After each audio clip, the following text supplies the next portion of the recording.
वित्त मंत्री निर्मला सीतारमण ने देश को नया बजट दिया है। हमारे साथ बजट पे बात करने के लिए अनुराग ठाकुर हैं, minister of state in finance ministry. Anurag ji, अगर बजट के 2 दिन बाद के रिएक्शन देखे जाएं तो ये आ रहे हैं, खासकर राहुल गांधी जी ने भी कहा है कि ये 1% जनता के लिए बजट है, 99% के लिए नहीं। देखिए, मुझे लगता है कुछ लोग सदन में भी उपस्थित नहीं रहते, जब बजट चल रहा था तब भी गायब थे, और शायद उसके बाद भी अध्ययन नहीं किया होगा। लेकिन इतना मैं उनकी जानकारी के लिए बता दूं कि अगर अनुसूचित जाति जनजाति वर्ग के लिए भी देखा जाए तो 51.65% वृद्धि है बजट में अक्रॉस मिनिस्ट्रीज, और इसको अगर कुल मिलाकर देखा जाए 83,000 करोड़ से बढ़ाकर 1,26,000 करोड़ रुपया अनुसूचित जाति जनजाति और अलग वर्गों के लिए रखा गया। दूसरा, सामाजिक न्याय अधिकारिता मंत्रालय के लिए 28% उसमें वृद्धि की गई। किसानों के लिए 65,000 करोड़ रुपये पीएम किसान सम्मान निधि में दिया गया है। मनरेगा में जब कांग्रेस के टाइम पे केवल 30,000 करोड़ खर्च होता था, 73,000 करोड़ रुपये का बजट रखा गया है। गरीब को बस मिल सके, अच्छी सवारी मिल सके, 20,000 नई बसें लेने का प्रावधान किया गया है। गरीब को पानी मिल सके, 50,000 करोड़ का प्रावधान जल जीवन मिशन में किया गया है। और यही नहीं, स्वास्थ्य की सुविधाएं गरीब को मिले, 137% बजट में बढ़ोतरी की गई, जो अब बढ़कर 2,23,000 करोड़ रुपया किया गया है। सड़क अच्छी मिले, 1,18,000 करोड़। रेल की सुविधा मिले, 1,10,000 करोड़। अब राहुल गांधी जी तो रेल से जाते नहीं, वो तो हवाई यात्रा चार्टर्ड प्लेन से करते हैं। तो गरीब को तो सड़क और रेलगाड़ी चाहिए, वो दोनों हमने की। और इसके अलावा 8 करोड़ महिलाओं को उज्ज्वला योजना में हमने सिलेंडर दिए। अब 1 करोड़ महिलाओं को और उज्ज्वला गैस के सिलेंडर मोदी सरकार देने वाली है। मैं लंबी लिस्ट आपको गिना सकता हूं, जो गरीब के लिए है, हिंदुस्तान के नागरिक के लिए है, और हिंदुस्तान के नागरिकों के ऊपर 1 रुपये का भी नए टैक्स का बोझ नहीं डाला गया। और साथ ही साथ 35,000 करोड़ रुपया कोविड वैक्सीन के लिए भी इसमें प्रावधान किया गया है। आपने लंबी लिस्ट गिनाई, लाखों करोड़ की गिनती करा दी, लेकिन पिछले 1 साल में कोविड और थोड़ी इकोनॉमी में जो मंदी चल रही थी उसको देखते हुए ये बताइए कि आप ये पैसे का जुगाड़ कहाँ से करेंगे? और आरोप आप पे पिछले 2 दिनों में यही लग रहा है कि आप फैमिली सिल्वर यानी अपने घर के भांडे बेच रहे हैं। देखिए, मुझे लगता है 2 पक्ष इसके आपको देखने होंगे। जब दुनिया महामारी से जूझ रही थी तो सबसे बड़ी चुनौती दुनिया के सामने थी। कुछ देशों ने लॉकडाउन नहीं किया और अर्थव्यवस्था को बचाने का काम किया, लेकिन भारत ने जो निर्णय लिया, मोदी जी ने कहा जान है तो जहान है, जान भी बचाई। आज दुनिया भर में सबसे कम मृत्यु दर किसी देश में है, उन देशों में भारत एक है। फिर कोविड वैक्सीन का निर्माण भारत से हुआ। केवल भारत के लिए नहीं, दुनिया के 100 देशों से ज़्यादा देशों को हमने कोविड वैक्सीन दी, आगे और देंगे। अब जाकर जान भी जहान भी, उसमें हमने emergency credit line guarantee scheme के माध्यम से 3 लाख करोड़ रुपया मध्यम सूक्ष्म लघु कुटीर उद्योग को दिया, एमएसएमई सेक्टर को दिया। बगैर गारंटी के 20% एडिशनल वर्किंग कैपिटल दी। सबऑर्डिनेट डेट में 30,000 करोड़ रुपये का दिया। पार्शियल गारंटी स्कीम में 20,000 करोड़ अलग से दिया। स्वामी फंड में जिनकी बिल्डिंग पूरी नहीं हो पा रही थी उनको हज़ारों करोड़ रुपये अलग से दिए। तब जाके अर्थव्यवस्था में तेजी आनी शुरू हुई, और पिछले 4 महीनों में जीएसटी कलेक्शन 1 लाख करोड़ से ज़्यादा है। जनवरी महीने में लगभग 1,20,000 करोड़ है। और यही नहीं राहुल जी, अगर आप दूसरी ओर ध्यान देंगे, इसमें लोगों को हमने मोरेटोरियम पीरियड दिया, बैंक को इंटरेस्ट और प्रिंसिपल अमाउंट उनको वापस नहीं करनी पड़ी। अब लोग वापस रास्ते पर आ रहे हैं। जिनकी नौकरी चलेगी, हमने कहा इनको वापस रखोगे, उसके लिए एम्प्लॉयर्स प्रोविडेंट फंड हम लोग केंद्र सरकार की ओर से 2 साल तक जमा कराएंगे। सरकार हर वो कदम उठा रही है जिससे अर्थव्यवस्था को तेजी मिले। आपने कहा पैसा कहाँ से आएगा? हमने 7 लाख करोड़ रुपया 2020-21 में कर्जा लेना था, हमने 12.5 लाख करोड़ कर्जा लिया, यानी कि ज़्यादा कर्जा लिया, लेकिन हिंदुस्तान के लोगों की मदद की, मोदी सरकार ने मदद की। इस साल भी हमने कहा कर्जा लेंगे, लेकिन खर्च करेंगे कैपिटल एक्सपेंडिचर पर, सड़क रेल पानी ये सब बना के, हाँ, तो उसको फिर उसके बाद मोनेटाइज करके कर्जा वापस करेंगे। और फिजिकल प्रूडेंस के लिए अरुण जेटली जी के समय से ही मोदी सरकार ने ध्यान रखा। 5.5%, 5.6% फिजिकल डेफिसिट था, उसको कम करते करते हम 3.4% पे लाए थे। फिजिकल प्रूडेंस के लिए हमारी सरकार को जाना जाता है। फिजिकल कंसोलिडेशन अब हम आगे करने जाएंगे, तो उसमें आपको देखने को मिलेगा कि इस साल जरूर बड़ा होगा फिजिकल डेफिसिट, लेकिन अगले 5 साल का जो रास्ता हमने चुना है वो भी हमने देश के सामने रखा है। आरोप लेकिन यह है कि आप घर की फैमिली ज्वेलरी बेच रहे हैं। क्या बेचने वाले मुझे बताइए? एयर इंडिया, जिसमें आप जैसे व्यक्ति टैक्स पे करते हैं, तो आप मुझसे क्या चाहेंगे सरकार के नाते कि मैं सरकार का वित्त राज्य मंत्री उस पैसे को कहाँ पे खर्च करूँ? गरीब को दवाई, पढ़ाई, सड़क, रेल, बाकी पानी की सुविधाएं देने में खर्च करूं, या एयर इंडिया के चलाने में, लोगों की सैलरी देने में खर्च? BPCL? क्या किया जाए? BPCL? क्यों नहीं? सरकार ने तय किया strategic sector, non strategic sector. Strategic sector में एक पब्लिक सेक्टर एंटरप्राइज कम से कम रहेगी, ज़्यादा से ज़्यादा 4 रहेंगी, और जो नॉन स्ट्रैटेजिक है उसमें प्राइवेटाइज किया जाएगा बाकियों को भी। कब किया जाएगा? जब उसके दाम अच्छे मिलेंगे और उन कंपनियों को आगे बढ़ने का अवसर मिलेगा। आज आप चाहते हैं कि आपको सस्ती हवाई यात्रा मिले, एयर इंडिया का शेयर भी कम आता गया और घाटा भी बढ़ता गया, लेकिन बाकी प्राइवेट कंपनियां का शेयर बढ़ता चला गया। तो अगर हम एयरलाइन, हमारे लोग अच्छा नहीं चला पा रहे तो कोई प्राइवेट चलाए, लेकिन हिंदुस्तान के लोगों को लाभ मिले। HPCL है, इंडियन ऑयल है, अगर 2 है तो BPCL प्राइवेट भी चलाए तो हिंदुस्तान के लोगों को अगर सस्ता तेल मिलेगा तो अपराध क्या है इसमें? तेल तो सस्ता नहीं होगा, क्योंकि तेल की कीमतें कहीं और से डिसाइड होती हैं, मिलेंगी, सुविधाएं अच्छी हो सकती हैं। लेकिन इसमें बात ये आती है कि जहां पे ये कुछ टर्म्स है ना, FDI, प्राइवेटाइजेशन, इसको लेकर के बीजेपी में एक अजीब सी उहापोह की स्थिति है। विपक्ष में एक समय एक सज्जन हुआ करते थे आपकी पार्टी में, वरिष्ठ नेता थे, वित्त मंत्री रहे, यशवंत सिन्हा। उन्होंने ऐसा विरोध किया स्टैंडिंग कमेटी के चेयरमैन रहते हुए इंश्योरेंस में FDI का, तो वो 29%, 26 से लेकर के 39% नहीं जाने देना चाहते थे। आज अब 74 पे जा रहे हैं। तो ऐसा क्यों है कि ये FDI इंश्योरेंस में उस जब आप विपक्ष में थे तो खराब था, आज अच्छा है? नहीं, देखिए, जब कांग्रेस भी अपने समय पे डिसइन्वेस्टमेंट करती थी, विनिवेश करती थी, कांग्रेस मुश्किल से जो पैसा ला पाती थी, यानी कि उनका विफल होती थी एक तरह से, उससे 5-6 गुना ज़्यादा हमने किया डिसइन्वेस्टमेंट में अपना टारगेट पूरा। पिछले साल कोविड के कारण दिक्कत थी, लेकिन आगे आने वाले समय में हमने जो 1,73,000 करोड़ का टारगेट इस साल रखा है, हम उससे ज़्यादा डिसइन्वेस्टमेंट में भारत के लिए पैसा रेज करेंगे और उस पैसे को वापस भारतीयों की ही सेवा में लगाएंगे। नहीं, लेकिन चार्ज ये है कि आप पलट जाते हैं, सत्ता और विपक्ष के, आपका रवैया बदल जाता है। देखिए, 2 बातें हैं। 49% से 74% आप कहते हो हमने FDI की इंश्योरेंस। अब इंश्योरेंस सेक्टर में क्या बढ़ना चाहिए, नहीं बढ़ना चाहिए? अगर ज़्यादा इंश्योरेंस कंपनीज आई तो इससे हिंदुस्तान के लोगों को लाभ मिला, और जब मोदी सरकार अपनी योजनाएं भी लेकर आई तब भी जाकर प्रधानमंत्री सुरक्षा बीमा योजना हो, प्रधानमंत्री जीवन ज्योति बीमा योजना हो, इसमें लगभग 24 करोड़ लोग इससे जुड़े हैं। आज से पहले नहीं था। क्या आप नहीं चाहते गरीब को ये सुविधा मिले?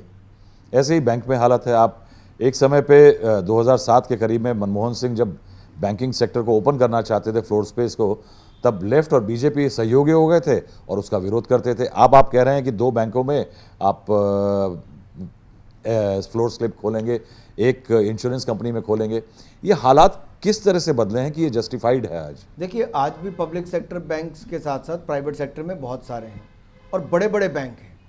इसलिए देखना यह है कि हिंदुस्तान की जनता के जिसको बैंक खाता नहीं खुलता था, उसको प्रधानमंत्री जनधन योजना में 45 करोड़ से ज़्यादा लोगों के बैंक खाते नरेंद्र मोदी की सरकार ने खोले, और उनको जनधन योजना का लाभ ये मिला कि उनके खातों में सीधा पैसा गया। महामारी के समय भी 30 करोड़ महिलाओं के खाते में 31,000 करोड़ पे हमने जमा कराए। 3 करोड़ वृद्ध विधवा दिव्यांग के खाते में 3,000 करोड़ हमने जमा कराए। तो आज 138 करोड़ भारतीयों को जो बैंकिंग की सुविधाएं चाहिए, उस हिसाब से बैंक अभी कम है। जो पब्लिक सेक्टर बैंक भी हैं, उनमें से कुछ बैंकों की हालत दयनीय है। जो UPA के टाइम पे कहा जाता था, सरकार कह रही है कि पब्लिक सेक्टर बैंकों में 12 में से जो PSBs हैं उनमें से 11 प्रॉफिट में चल रहे हैं। नहीं, मैं वही कह रहा, आपने पूरी बात सुनी नहीं। दयनीय क्यों है? क्योंकि UPA की सरकार के समय जो पॉलिसी पैरालिसिस था और फ्रेजाइल 5 इकोनॉमीज में आते थे कि दुनिया की लड़खड़ाती चरमराती जो 5 अर्थव्यवस्थाएं हैं उनमें से एक भारत था। UPA के समय मोदी सरकार ने 5 वर्षों में 7.5% की एवरेज ग्रोथ रेट देके दुनिया की 6वें नंबर की अर्थव्यवस्था भारत को बनाया। बैंकों को जो कांग्रेस ने मरने पर मजबूर कर दिया था, बंद होने पर, उनका एसेट क्वालिटी रिव्यू हमने कराया, असली NPA सामने रखे। आज NPA की दर इतनी कम हो गई है कि एक क्रांति अपने आप में आई है। PCA फ्रेमवर्क से बैंक बाहर आए। तो अब बैंक अच्छी स्थिति में आए तो हम लेकर आए अमेल्गमेशन, हमने उन बैंकों की मर्जर्स किए ताकि उसको और मजबूती मिल सके। अगर अब बैंक मजबूत हुए हैं लेकिन फिर भी कुछ बैंक ठीक नहीं कर पा रहे, तो उसमें क्या करना चाहिए? सरकार को क्या 12 बैंक चलाने चाहिए, या कोई और अच्छी मैनेजमेंट देके उनको अच्छा कर सकता है। अगर कर सकता है, 4 इंश्योरेंस कंपनी में से 1 दे रहे हैं, 12 बैंकों में से 2 दे रहे हैं, तो उसमें कोई बुराई नहीं है। ये क्या एक ऐसा ही प्लान है कि कुछ कमज़ोर जो बैंक्स हैं उनको प्राइवेटाइज किया जाए? देखिए, हम एक तरफ तो डीएफआई बनाने जा रहे हैं ताकि डेवलपमेंट फाइनेंस इंस्टीट्यूशन हो, लॉन्ग टर्म फंडिंग हो इंफ्रास्ट्रक्चर के लिए, जो आज की आवश्यकता है पिछले 10-15 साल से जिसकी मांग हो रही थी, एक तो वो पूरा करेंगे। सरकार भी बनाएगी, प्राइवेट क्षेत्र में भी उसको बनाया जा सकता है, बिल अभी आएगा। इसके अलावा कौन बैंक देंगे, कब देंगे, उस पर भी निर्णय होना है। ये मेरे लिए उचित नहीं होगा अगर मैं किसी बैंक का नाम अभी लूँ तो। नहीं, मैं जानना चाहूँ कि क्या कुछ ऐसा भी है कि सरकार की तरफ से आगे के आने वाले दिनों में कि 12 बैंकों को चलाने के में 2 आप पहले ही छोड़ रहे हैं, उसके आगे और बैंक्स को प्राइवेटाइज किया जा सके जिससे कि उनकी फंक्शनिंग ज़्यादा कॉम्पिटिटिव हो सके? आज के समय जैसे माननीय वित्त मंत्री ने कहा कि केवल 2 ही बैंकों को प्राइवेटाइज, जिसमें गवर्नमेंट की स्टेक को छोड़ा जाएगा, और एक इंश्योरेंस कंपनी में। जनता में एक और नाराजगी है ये प्रोविडेंट फंड के टैक्सेशन को लेकर के। ये आखिरी, it was the last Bastian, आखिरी किला था कि गरीब आदमी के पास जो पैसा जाता था वो बिना टैक्स के। देखिए, कई बार क्या होता है कि आधी अधूरी जानकारी पर जब टिप्पणियां करना शुरू करते हैं, उससे भी भ्रम की स्थिति पैदा होती है। जैसे किसान भाइयों में भी हुई, वैसे ही एक ईपीएफ वाला इशू पे अगर सरकार 6,500 करोड़ रुपया कोविड महामारी के समय 12% एम्प्लॉयर का, 12% एम्प्लॉय का, 24% पैसा भारत सरकार दे सकती है, तो भारत सरकार को अब भी देने में 8% में दिक्कत नहीं थी। लेकिन आपको देखना होगा कि इस कुल में 1% से कम लोग ऐसे हैं जो बहुत बड़ी अमाउंट इसमें जमा करवाते हैं। मान लीजिए आप महीने का 2 करोड़ रुपया जमा करवाते हैं, साल का 24 करोड़ आपने जमा करा दिया या साल का 12 करोड़ जमा कराया, तो क्या आपको 8% रिटर्न और इनकम टैक्स का बेनिफिट मिलना चाहिए? मैं आपसे पूछता हूँ कि वो गरीब को देना चाहिए, मजदूर को देना चाहिए। गरीब और मजदूर को कोई फर्क नहीं पड़ेगा, लेकिन जो बड़े अमीर लोग भी इस स्कीम का लाभ उठाते थे क्योंकि इस पर कोई बंदिश नहीं थी, तो 8% रिटर्न भी थी और इनकम। आप कह रहे हैं कि देश के करीब 99% जो छोटी आय वाले लोग हैं जिनका पीएफ कंट्रीब्यूशन ज़्यादा नहीं है, ये उनको टच नहीं करती? बिल्कुल, उनको कोई फर्क नहीं पड़ेगा, उनको 1% फर्क नहीं पड़ने वाला। इस देश में बैंकों में जो सेविंग्स डिपॉजिट और सेविंग्स हैं, उनका प्रोटेक्शन को लेकर के काफ़ी खबरें पिछले 1-2 साल में आई हैं। बैंक्स बैठ गए, लोगों का पैसा फंस गया, उसके लिए बजट में कुछ प्रोविजंस हैं? देखिए, हमने एक बदलाव बड़ा किया था। पिछले 40 सालों में बैंक अगर कोई बैठ जाता था, लोगों के पैसे मर जाते थे, तो उनको मैक्सिमम 1 लाख रुपया मिलता था।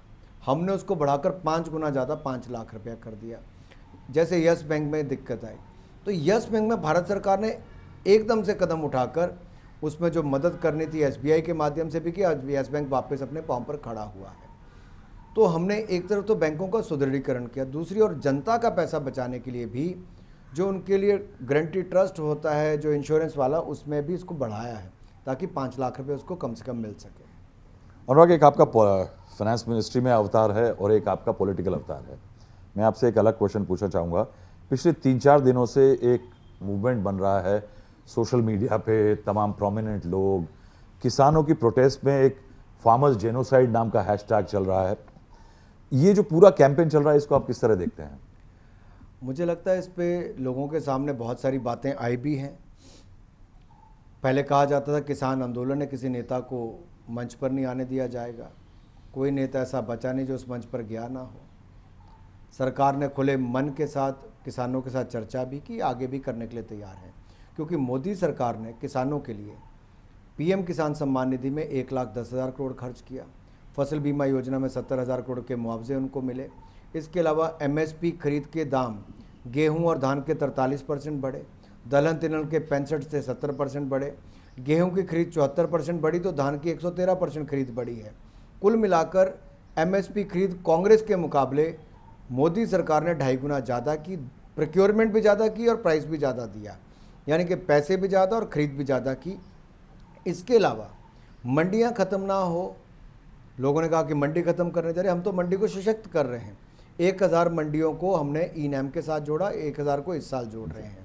इसके अलावा स्वामीनाथन कमेटी की रिपोर्ट को हमने लागू किया, लागत प्लस 50% मुनाफा दिया।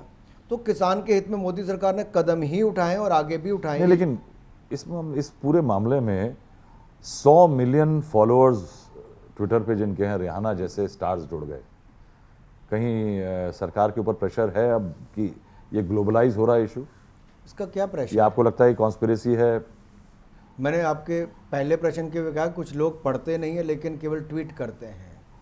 उनमें से कुछ लोग ऐसे होते हैं जिनके ट्वीट के कई और कारण रहते होंगे, लेकिन इन एजेंसीज को, इन प्लेटफॉर्म्स को भी एक बार सोचना होगा कि इनका असर देश के ऊपर क्या होता है। Do you see, Anurag, do you see it as a conspiracy, or you think that there is a large amount of misleading happening, misinformation?